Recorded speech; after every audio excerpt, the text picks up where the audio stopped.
ሰላም ጤና ይስጥልን የተወዳችሁ ቤተሰቦቻችን ከስውሯ ማርያም ጋር የተገናኘውን ጉዳይ እንደሚከተለው በሶስተኛው ዙር እናቀርብላችኋለን። ይህ ክፍል 3 ነው። አንጎላላ ቅድስት ኪዳነ ምህረት ብዙዎቻችን እንግዲህ ሰሚነሽን እናውቃለን፣ ሌሎች ዘብርን እናውቃለን፣ በርሜልን እናውቃለን። በዛው ልክ ደግሞ ስውሯ ማርያምን እናውቃለን። ቅድስት ኪዳነ ምህረት ስውሯ ማርያም ተደጋጋሚ ነገሮች ይሰማሉ፣ ብዙ ነገሮች ይወጣሉና ስለ ኪዳነ ምህረት ዝም አንልም የሚል ኦርቶዶክሳውያን ታይቷል። ከብፁዕ አቡነ ቀሌሜንጦስ ጋር የተገናኘ አስደናቂው መረጃ ስለ ጽዮን ዝም አልልም።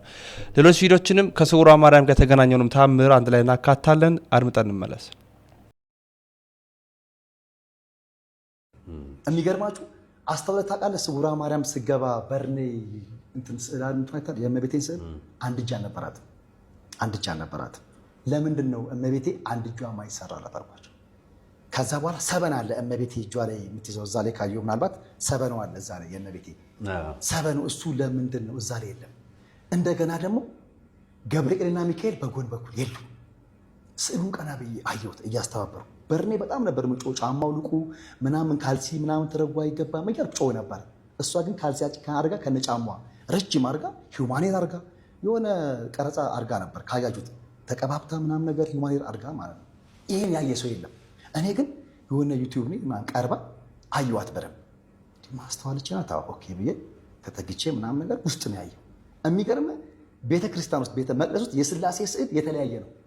የስላሴ ስዕል ማለት ነው ይለያያል። ስዕሎቹ ክርስቶስ ተሰቅሎ የሚሳልና የማይሳል አሁን ለምሳሌ የሚደረጉ የተለያዩ ናቸው። ያ አሁን ለምሳሌ ምንድነው? አሁን ለምሳሌ የክርስቶስ አሁን ለምሳሌ ሳዶር፣ አላዶር፣ ዳናት፣ አዴራ፣ ሮዳስ የሚባል አለ አይደል? ችንካሮቹ አምስቱ ችንካሮች እዛ ላይ ደብል አለ እጁ ላይ። አሁን አንስተውት ሊሆን ይችላል። የሚገርማችሁ የእመቤቴ አንድ እጇ የለም። እዛ በር ነኝ ታዘብኩ እየገባው ምናምን ነገር ሱባኤ ቤት ነኝ። የፒኮክ ሰዓት አያየው። ይሄ ሰዓት ውስጥ ምን ያደርጋል? ትርጉሙስ ምንድን ነው? ከዛ በኋላ ሁሉ ነገር በቃ ደበረኝ። ለተወልደ ሳናገረው ዝም በል የተባልኩት ዝም በል። ከዛ ወዲያ የመጀመሪያ ንግግር ያደረኩት ምንድን ነው? እመቤቴ አንድ እጅ የላትም፣ ስውሯ ማርያም አንድ እጅ የላትም አልኳቸው። ደነገጡ፣ አዩት። ወዲያው እንዳዩ ስዕሉን አጥፍተው ባይዘው ያሬድ የሚባል ሰዓሊ ነው የሳለው እሱን ስዕል። ያሬድ ማለት ያጸደ ማርያም እጮኛዋ ነው። ትናንትናም ጣቢያ ሄደው ፖሊሶችን ሲያሸብር የነበረው ሚስቴና ትፈታ ምናምን ሲል የነበረው እሱ ነው። ከዛ ማን የሳለው ስንል ያሬድ ሰዓሊ ይላል። ከዛ በኋላ አየን፣ ደወለለት ለያሬድ። ቲክቶክ ነው የመጣ ለምን ይሄን ስዕል እንዴት እንደተሳለ እመቤቴ እኮ አንድ እጅ የላትም ምናምን ነገር። አይ ከነሱ ጋር ያልተስማማሁት ነገር ስላለ በዛ ነው። ስዕሉ የተሰራው እኮ 2015 ነው። እስካሁን ለምን ቆየ? ስውሯ ማርያም ድራታ ነው። ያው ሰውን እየጎረፈ የሚሄደው በሚሊዮን የሚቆጠር ሰው ነው። ካያችሁት በየቲክቶክ ነው ፕላትፎርም ተጠቅሞ ሰው በጣም ነው እየሄደ ያለው። ከሄዱትም ደግሞ አንዱ ነኝ እና በጣም ታዘብኩ። እመቤቴ ቆይ ሰው ያልታየውን ገለጽሽልኝ። ሮማንም ተናግራ ነበር አልኩኝ። ከዛ ወዲያው ስዕሉን አጠፋፉ። አሁን በቅርብ እጇን ጨመሩ። አሁን ላይ ስዕሉ እጇ ተጨምሯል። ግን በጎን በኩል ምናልባት ካየኸው ስዕሏን የማለ የኖርማን ስዕሏና እዛ ጋ ያለው ስዕል አለ አይደል? የእመቤቴ ስዕል የኢየሱስ ክርስቶስ አክፋ ነው የተነሳችውና እዚህ ጋር እንትኑ ላይ መስቀል ተዘግዝቋል። እና ይሄ ነገር እንደው ስላቸው አይ ቀለም ነው አሉኝ። እሺ እሱን ትቼዋለሁ፣ ችግር የለውም። እጇ ግን ይጨምራል። ቲክቶክ ላይ ተጫዋጩ አሁን ሰዓሊውም ተናገረን፣ ተሳደበ ምናምን። እሷ ነካስ ባሏ እንደሆነ አላወቅንም እኛ፣ ጓደኛዋ እንደሆነ ማለት ነው። አሁን ላይ ግን አስተካክሏታል። የሚቀሩ ነገር ግን አሉ። ኮከቦች አሉ በዚህ በኩል ድንግልናዋን የሚገልጽ አለ። እንደገና ደግሞ ሰበን አለ። ሚካኤልና ገብርኤል በጎን በኩል አልተሳሉም። እሱ ይቀራል። አሁንም ጥያቄ እሱ ይሳሉ። እሷ ግን ይህን ስላነሳውባት ጠምዳ ይዛኛለች። እኔ አንድ ነገር ልጠይቅ ስታይ፣ አንተ አርሲ ነገሌ ላይ ቤተክርስቲያን አለች፣ የምታውቀው ቤተክርስቲያን ወይ ደግሞ ያደግክበት ደብር አለ። የቤተክርስቲያን ስርዓት የሚጠይቀው ቲክቶክ ላይ ነው ወይንስ ቀጥታ የቤተክርስቲያን መዋቅር ላይ ነው? እንደ አንድ ምዕመን የሚመለከታቸው አስተዳደር መዋቅር አሉ። ጠይቀህ ታውቃለህ እንደሱ? አዎ፣ ይሄ ሚዲያ ላይ ከመውጣቱ በፊት እስከ ዛሬ 9 ወር አካባቢ እነ ሮማን ሚዲያ ላይ ወጥተው ሲናገሩ እዛ ነበርኩና በሰዓቱ ጠይቀን ነበረ። አስተዳደሩ ቄስ ታድዬን ጠይቀናቸው አዳምጡም። ጥቁር መነጽር አላቸው። እሱን አድርገው ቢሮ ይቀመጣሉ። ቀን የሚሰበሰበው ብር ነው ጫወታው፣ ብሩ ይሰበሰባል ምናምን። ማታ ላይ ተጭነው ወዴት እንደሚሄድ አይታወቅም። ስንጠይቃቸው ዝም በሉ ነው። የሚገርመው የሆነ ጊዜ ለምንድን ነው ቂቤ የሚሸጠው? የቂቤ እምነት እኮ የለንም እኛ ኦርቶዶክስ ተዋህዶች። የበሶ እምነት እየተባለ የቃሪያ እምነት በቃ አሁን የቃሪያው መጥቷል። አሁን እምነቶች እኮ የለንም። የቃሪያ እምነት አሁንም እዛ ሳይሆን ሚናስ ቤተክርስቱ ሌላ ጉዳይ ነው። እሱ የሚናስ ነው። አሁን አዲስ ሚናስ የመጣ ነው የቃሪያ ተብሎ ሌላም ብዙ ገና እየመጡ ያሉ አሉና የስውሯ ግን ነግረን የበሶ ተባለ። በሶ የሚገርም ሮብና አርብ ጽዳቱን ባልጠበቀ በትልቅዬ ባልዲ አስተባባሪ የተባለ እጁን ሳይታጠብ ቧንቧ የለም ጸበል ነው ያለው። ሄዶ በቃ እንደመጣ በሶ መበጥበጥ ነው በቃ። እንዴት ይሄ ነገር! እመቤቴ በሶዬን ለሰው ስጡ ብላለች። መገበሪያ ስንዴ አርጉ ስንዴውን አርጉ ተብሎ ስንዴውም እየተሸጠ ነው። እመቤቴ ታዲያ በሶ እምነት አርጉ ካለች ታዲያ እመቤቴ በሶ ሽጡ ብላለች እንዴ ብዬ ስጠይቃቸው ምን አገባሉ? እመቤቴ እምነቴ ቅቤ ነው ካለች ታዲያ ቅቤውን ሽጡ ይላል እንዴ? ስለዚህ እምነትን የገዛ የሸጠ ሰው ይረገማል፣ የተረገመ ሰው ነው ብዬ ስናገር አንተ ምንድን ነው ተባሉ። በጣም ነበር ያዘንኩት። ስትፈታ የሥላሴ ቀን ነው። እነሱ ግን ከማሳሰራቸው በፊት በግልጽ የመጣውን ነገር ምን ብዬ ልንገር? የግልጽ ውጊያ እኔ እግዚአብሔር ልቦና ይስጣቸው። ምን ያህል ብበድላቸው ነው? ምን ያህል አጥፍቻቸው ነው? እንደው እውነት እኔ በድያቸው ማጥፍቻቸውን ከሆነ በእግዚአብሔር ፊት እንደው በሕዝብ ፊት ይቅርታ ጠይቃቸዋለሁ። ግን እነሱና እኛን የሚያገናኘን ነገር የለም። 666 ራሱ ብዬ ስናገር የመጀመሪያ ስውሯ ማርያም ተብሎ ፔጅ ሲከፈት በዛ ላይ የ666 ነገር ታሪክ እየተጻፈ አካውንት ይለቀቃል። ስክሪንሾት አድርጌ አስቀምጨዋለሁ። ብዙ ነገሮችን አስቀምጫለሁ። በሆነ ሰዓት ላይ ግን ቆይ አይጠቅምም መልስ ከሷ ከራሳቸው አንደበት በሚል ብዙውን እያጠፋሁት መጣሁ። 666 መሆኗን በደንብ ያውቃሉ። እምነት እንደሌላት በደንብ ያውቃሉ። ቤተክርስቲያን ልታጠፋ እንደመጣች በደንብ ያውቃሉ። ግን እግዚአብሔር በአንድም በሌላም ይቀይራል። እንደ ይሁዳ ልቧ ድንድን ነው። ማንንም አትፈራ። ብዙ መልካም አባቶች ነበሩ። እነዚህ አባቶችን እንዴት እንደተጠለፉ እግዚአብሔር አምላክ እውን ራሱ በሚፈልገው ሰው ላይ ያውጣው። በሰሩት ሰዎች አንደበት ብያታለሁ። በራሳቸው አንደበት አንዳንዴ እኮ ኃጢአት ያቅበዘብዛል አይደል? እንደ መቅበዝበዝ አለ። ስለዚህ እንደው የኃጢአታቸው ልክ አቅበዝብዞ በራሳቸው አንደበት ይውጣ። ምክንያቱም አንተ ብትናገር ላያምኑ ይችላሉ። እሱ ቢናገር ሰው አያምንም። ስለዚህ ብዙ እዛ የነበሩት አባቶች የታሰሩ አሉ። ታሰሩ ስለ በዓለማዊ እስር ሳይሆን በመንፈስ የታሰሩ አሉ። እዛው ለሚያገለግሉት እንኳን ርህራሄ የሌላቸው ናቸው። ስለዚህ እኔ በመታሰሬም በምኔም ተጠቃሚ ነኝ፣ አይከፋኝም። እነሱም ባመጡት ኮተታ እግዚአብሔርን እንዳምነው ይበልጥ ፍቅሩን እንዲጨምርልኝ የእናትነቷን ፍቅሯን በደንብ እንዳቀው ከሰዎች ጋር ወሬን አቁሜያለሁ። ሰዎች እንዳም እንደ ሀሳብ ሲያማክሩ ለምን ከሰላድኗ ጋር አታወሩ? ሰው ቁጭ ብሎ ከሷ ጋር ማውራት ከጀመረ በቃ ማውራት መልመድ ያለበት ነገር አንድ ኦርቶዶክስ ጸልዩ ሰግዶ ካበቃ በኋላ በር ከፍቶ መውጣት ሳይሆን ቁጭ ብሎ መነጋገር የ30 ደቂቃ የአንድ ሰዓት ቁጭ ብሎ ማውራትን የመሰለ ነገር ካወራ በኋላ ደግሞ ከቻል ከዛው እንቅልፍ ሰመመን እንዲወስድ በእንቅልፍ ጋደም ብትል የምትጠቀማቸው ብዙ ነገሮች አሉ እና ሁለተኛው ስር ላይ ነጋባጥባብ ቃል በቃል ያሉኝ ነገር እንደሚያሳስሩኝ ነገር ነው። ሽባም እንደምሆን የሀገረ ስብከቱ ስራ አስኪያጅ ሽባም እንደምትኝ ነገሮች እሳቸው ፍርድ ቤት ራሱ ቀርበን ያለውን ነገር ስጠየቅ ከሳሽ ሆኖ የመጣው ባለፉ በተከሰስኩበት ነው እንደ አዲስ የመጣውና 8 ወር ታስሬ ነው የመጣው። ጉዳዩ እንዲህ ነው ብዬ ተነታንኩላቸው። አስቀድሞ እኔ መቼም እግዚአብሔር የተመሰገነ መድኃኔዓለም የሚጮሁትን እውነተኛ ልብ ይዘህ ስትቀር ይፈርዳል። ከሳሽ ብዙ ነገር ሲናገር ስለማን ነው የሚናገረው ብዬ ደነገጥኩ። ማለት ሮማን እኔ ነኝ። ስለ ሮማን የሚያወራቸው ነገር ከኔ ጋር የሚሄዱ አይደለም። ከዛ ጉዳዩ እንደዚህ ነው ክብር ዳኛ ብዬ ስናገር ለምን ለህግ አላመለከትሽም አሉ። እኔ በቤተ ክርስቲያን የተጀመረውን በህግ መሄድ አልፈለኩም። ሁለተኛ ደግሞ የሀገረ ስብከት ዋና ስራ አስኪያጅ ነቃባ አባቡ እንዲህ ብለውኛል። ስልኩ ይምጣ ይፈተሽ ስልኩ ላይ እኔ ሁሉም በመረጃ ነው።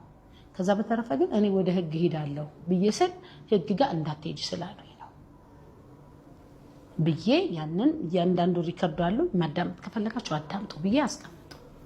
ዛሬ 14 ቀን ተባለ። 14 ቀን ቀጠሮ ተሻረ። ሰኞ ወይ ማክሰኞ ነበር ለፍርድ ቤት የሚቀርበው።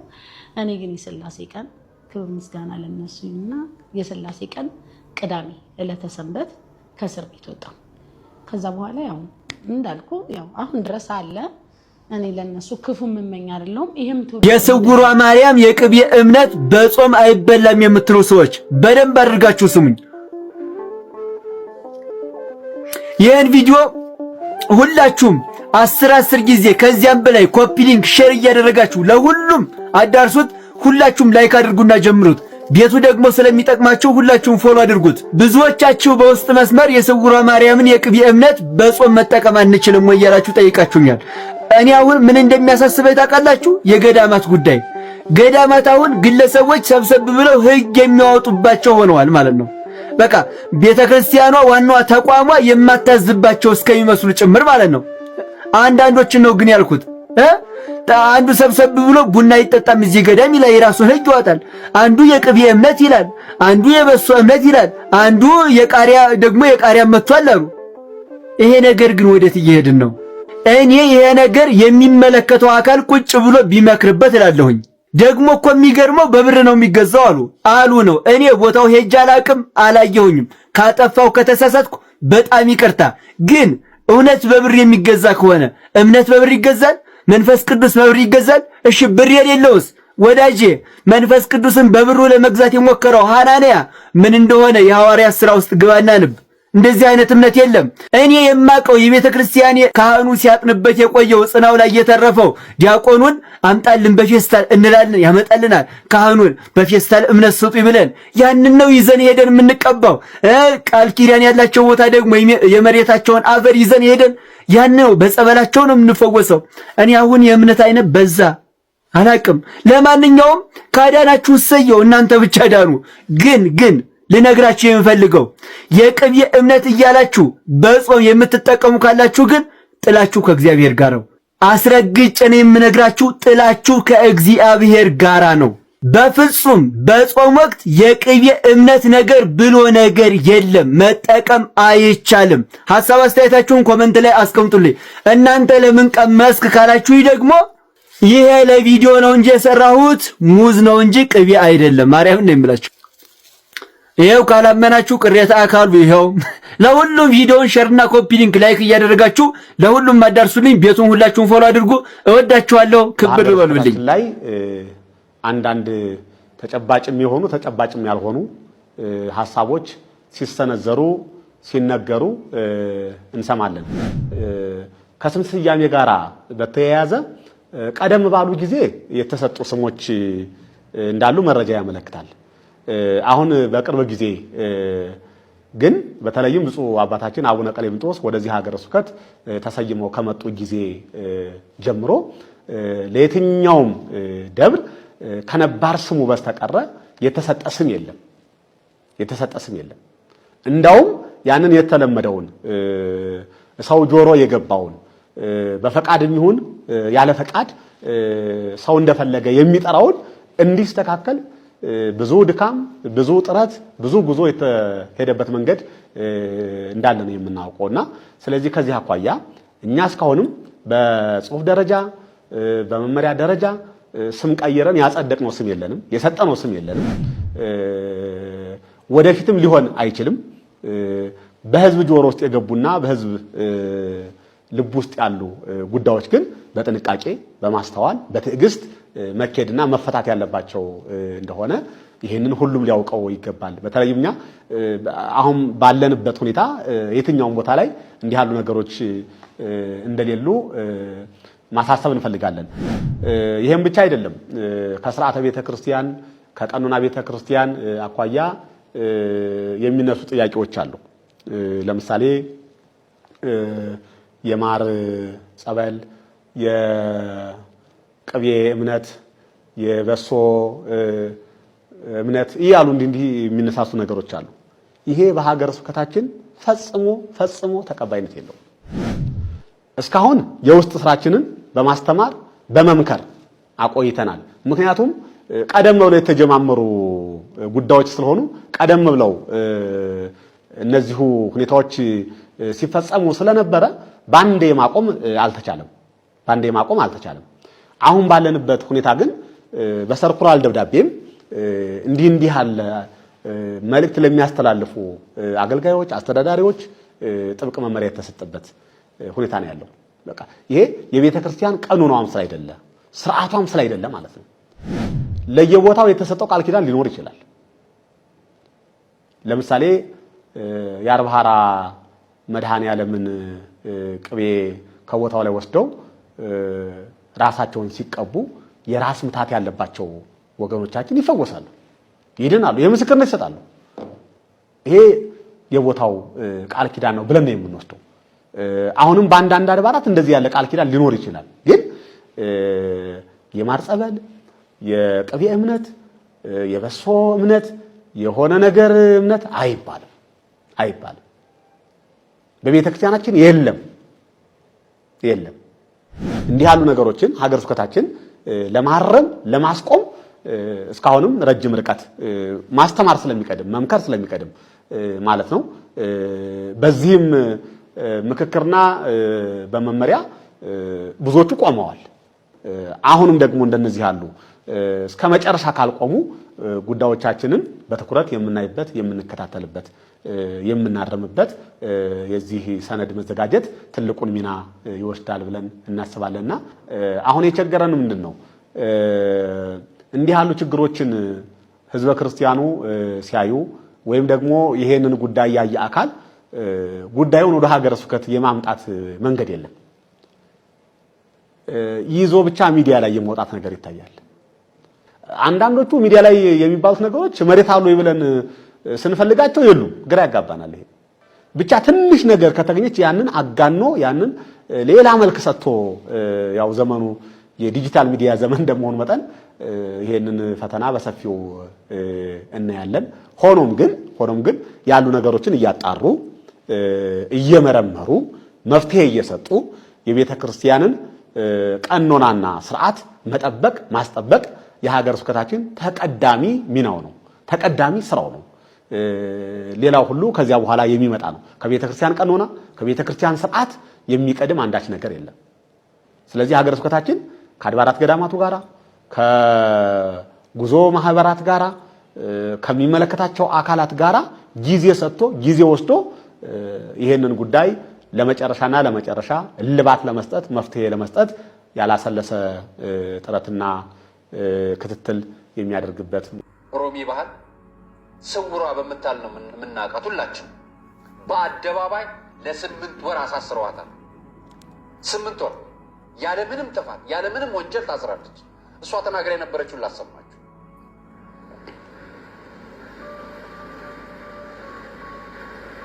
የቅቤ እምነቷ በኩንታል ከመርካቶና ከጫጫ ነው የሚገባው። እመቤቴ በስመ አብ ወወልድ ወመንፈስ ቅዱስ ብሎ የሚባርከው ካህን የለም።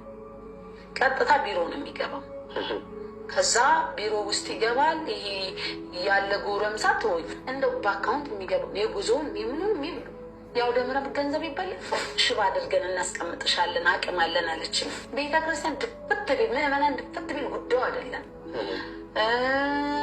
ዋና አስተዳዳሪውም አሁን በገንዘብ ስለዞሩ ስለመመናን ጉዳያቸው አይደል። እሳቸው ስልካቸውን ይዘው ዙሪያውን አንተ ኪዳን ታምረ ማርያም እኮ እንዲነበብ አይፈልጉም።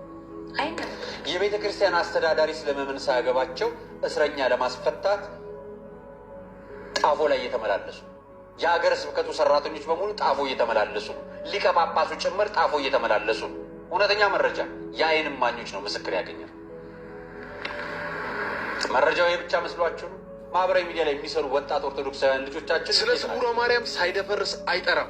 ስውሯ ማርያም ምንድን ነው የተፈጠረው እያላችሁ እየተጨነቃችሁ ያላችሁ የተዋሕዶ ልጆች ዛሬ ሁሉንም ጉድ አፍረጠርጠዋለሁ። አንድ ማፍረው ነገር የለም። ይቺ ከላይ የምትመለከቷት ሴትዮ ስውሯ ማርያም ላይ ከአባቶች በላይ ተደማጭ የሆነች ሴት ናት። ገዳሙን የገዛችው ሴት ይቺ ነች እያልናችሁ ነው ደጋግመን የነገርናችሁ። በወቅቱ ማንም አልሰማ ብሏል። ዛሬ እየነገርናችሁ የምንገኘው በኢትዮጵያ ኦርቶዶክስ ተዋሕዶ ቤተክርስቲያን ሰሜን ሸዋ ሀገረ ስብከት ሊቀ ጳጳስን የምትተዳደረው የሚልኪ ደብረገነት ቅዱስ እግዚአብሔር አብ ቤተክርስቲያን ስውሯ ማርያም በሚል ገዳም ስም ተቀምጦ በፎቶ ላይ የምታገኙት ከታች የምታገኙት ስልክ ቁጥር የግለሰብ ስልክ ተቀምጦ በቤተክርስቲያኗ ስም የቲክቶክ አካውንት የዩቲዩብ አካውንት ተከፍቶ ሙሉን የምታስተዳድረው አንዲት ግለሰብ ነች። በስሯ ከ200 በላይ አንጃዎች፣ ቡድኖች፣ ታጣቂዎች፣ ሚሊሻዎች እንዳሉ ይነገራል። ታዲያ ይሄ ሽብርተኝነትን የት ነው የምንፈልገው? የት ነው የምንፈልገው? ሊቀ ጳጳሱ ሽብርተኛ ያደራጃሉ እንዴ? አያደራጁ። በማዕረጋቸው አያደራጁ። በተግባርስ ምዕመናን ሲገደሉ የሄዱ ጳጳስ አሉን እንዴ? ምዕመናን ሞተብን ብሎ ያለቀሱት የአርሲዋ እናት ሄዱ ያጽናናቸው አባት አለ እንዴ? የገዳሙስ አሰራራ ሄደው ጠይቋቸዋል እንዴ? ያንን ሬሳ እስከ ጫካ ውስጥ አውጥተው ቤተሰቦች ሬሳውን ጭነው ሲሄዱ አይዟችሁ ብሎ መግለጫ የሰጠ ጳጳስ አይሰምተናል እንዴ? አልሰማንም። ዛሬ በዚህ ጉዳይ የምትጠረጠረው ግለሰብ ስታሰርስ እስረኛዋን ለማስፈታት የሄዱት እኮ ጳጳስ ናቸው። ስለዚህ ወንጀሉ ከየት የት ነው? ልጅቷ ነፍሰ ገዳይ ከሆነች የገደሉት ጳጳሱ ናቸው የምንለው የእውነት ልጅቷ ብቻ አለች፣ ገዳዩ ጳጳሱም ጭምር ናቸው። ገዳዩ ሀገረ ስብከት ውስጥ የሚሰሩ በእሷ ኔትወርክ ጥቅም ትስስር ውስጥ ያሉት በሙሉ ነፍሰ ገዳይ ጭምር ናቸው ከሆኑ ይሄን የሚያጣራው ፖሊስ ነው። ፖሊስ አጣርቶ ውጤቱን ሲያመጣ ያኔ በአደባባይ አብረን የምንናገር ይሆናል።